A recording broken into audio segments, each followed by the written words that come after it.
get you more information to share.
John Innsbrucker again here at the Hawthorne webcast desk.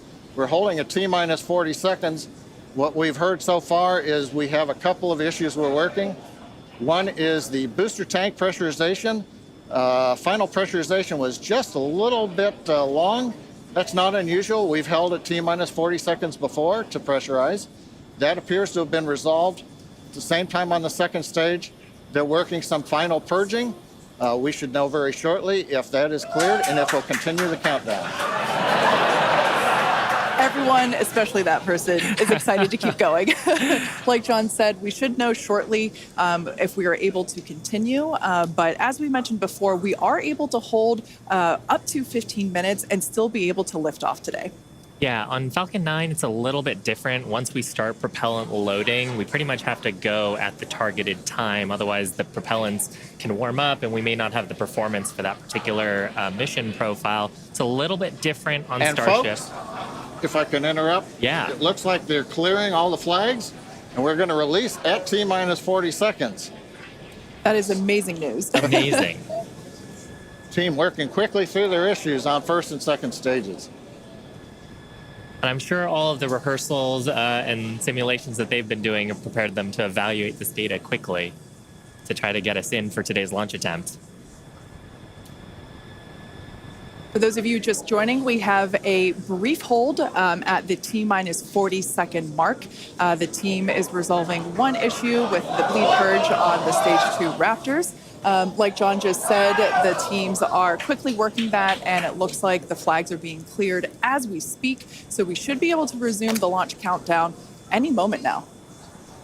And it's worth noting on Starship that once we resume the countdown, it restarts from the 40-second period, and then we keep going unless another condition pops up. So stick around because Starship could be going here real soon. Don't walk away, that's for sure. Amazing views here coming to us from Starbase, Texas. Cheering to close the start again.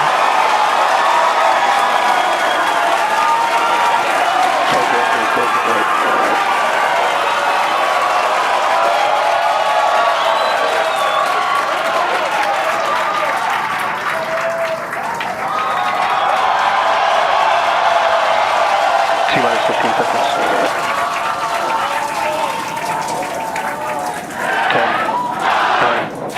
8, 7, 6, 5, 4, 3, 2, 1.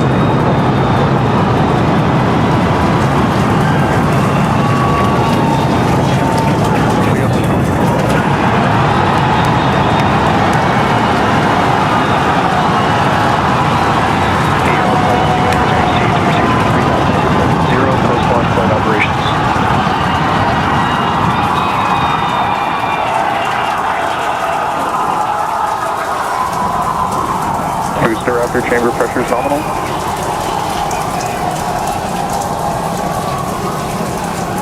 T-plus 43 seconds into the test flight of the inaugural Starship vehicle. Tower cleared, we're into pitch over. Propulsion reports first stage engines nominal. What a sight from the ground cameras at Starbase. We're flying at twice the thrust of the Saturn V heading to space. Acquisition of signal, Corpus Christi.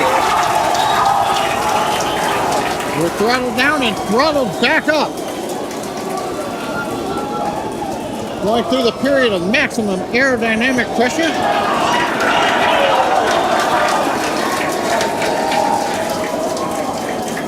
As the velocity increases, the density of the atmosphere is decreasing, Max Q. lessening stress on the vehicle. The call out, max Q now.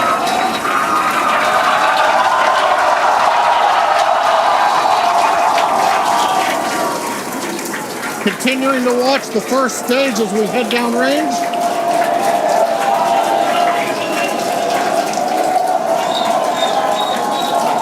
A 100 seconds into flight.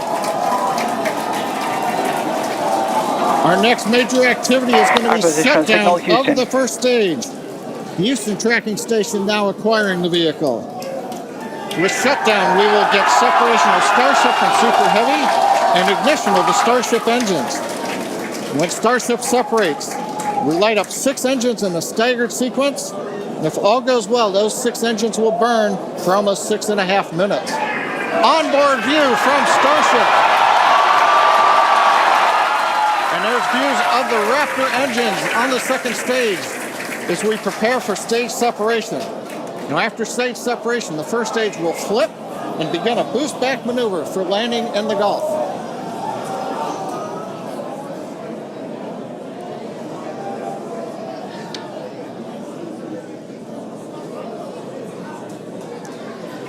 Continuing to fly, 2 minutes 40 seconds. Let's get ready for main engine cutoff.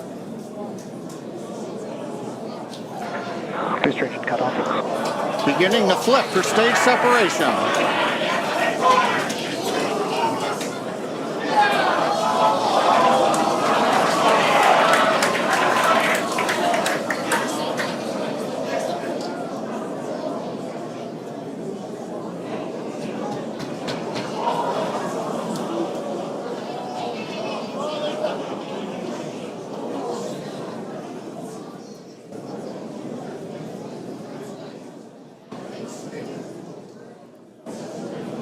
As of right now, we are awaiting stage separation, where Starship should separate from the Super Heavy booster. Yeah, Kate, right now it looks like we saw the start of the flip, but obviously we're seeing from the ground cameras the entire Starship stack continuing to rotate. We should have had separation by now. Obviously, this is does not appear to be a nominal situation.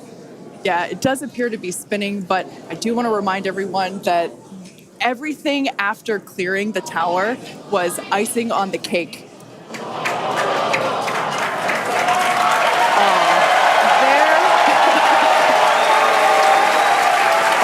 As you saw, as we promised, an exciting end to the Starship inaugural integrated test flight.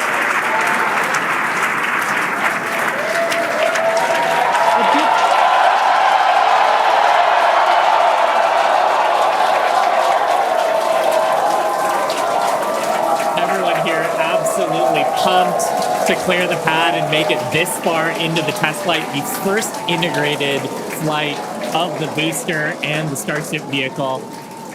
Live view there of our control center at Starbase, which we refer to as Star Command.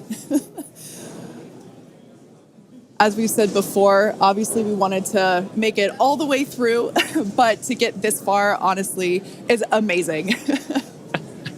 Well, if you're just joining us, Starship just experienced what we call a rapid unscheduled disassembly, or a RUD, during ascent. But now this was a development test. This is the first test flight of Starship, and the goal was to gather the data, and as we said, clear the pad and get ready to go again. So you never know exactly what's going to happen, but as we promised, excitement is guaranteed.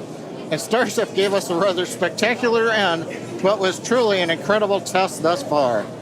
Now, as we mentioned at the start of today's program, any and all the data that we collected during the test is going to help us with further development of Starship, and it's going to improve the vehicle's reliability as SpaceX seeks to make life multiplanetary. It's really worth noting that the flight path was designed to be over water and all the air and sea space. Along with that flight path and those surrounding areas were cleared in advance of the test. And of course, we're going to be coordinating with local authorities for the recovery operations. But honestly, what an exciting morning. Oh my gosh. We had a successful liftoff from Starbase, Texas at 8:28 a.m. Central Time. We cleared the tower, which honestly was our only hope. We cleared the tower, and all the data that we collected all the way through all those Raptor, those 33, although I think we saw that 3 Raptor